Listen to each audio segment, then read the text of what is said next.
150 సంవత్సరాల చరిత్ర కలిగిన ఏలూరు అమ్మవారి గంగానమ్మ జాతర అంగరంగ వైభవంగా ముగిసింది. ఆ జాతరలో భాగంగా రాత్రి అమ్మవారిని కొర్ల బండి పైన ఊరేగించి రోడ్లలో అయితే సంచరించారు. అనంతరం అమ్మవారిని ఇదే కొర్ల బండి మీద ఏలూరు పొలిమేరల వరకు తీసుకొచ్చి పాలగూడెం రోడ్లో అయితే ఈ కొర్ల బండిని వదిలేయడం జరిగింది.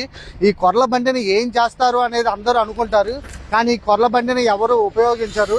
ఈ కొర్ల బండి మీద అయితే ఎవరైతే కూర్చున్నారో పంబలవాడు వచ్చి ఈ కొర్ల బండిని తన ఇంటికి తీసుకెళ్తారని అంటున్నారు. ఆ కొర్ల బండిని తను ఇంటిలో ఉపయోగించే వస్తువులకి వాడుకుంటారు.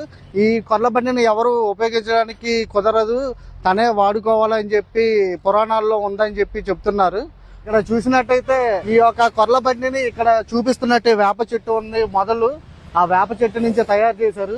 ఎటువంటి మేకులు కానీ లోహాలు కానీ లేకుండా ఆ వేప చెట్టు కలపతోనే ఈ కొర్ల బండిని తయారు చేసినట్టు గుడి పెద్దలు చెప్పడం జరిగింది.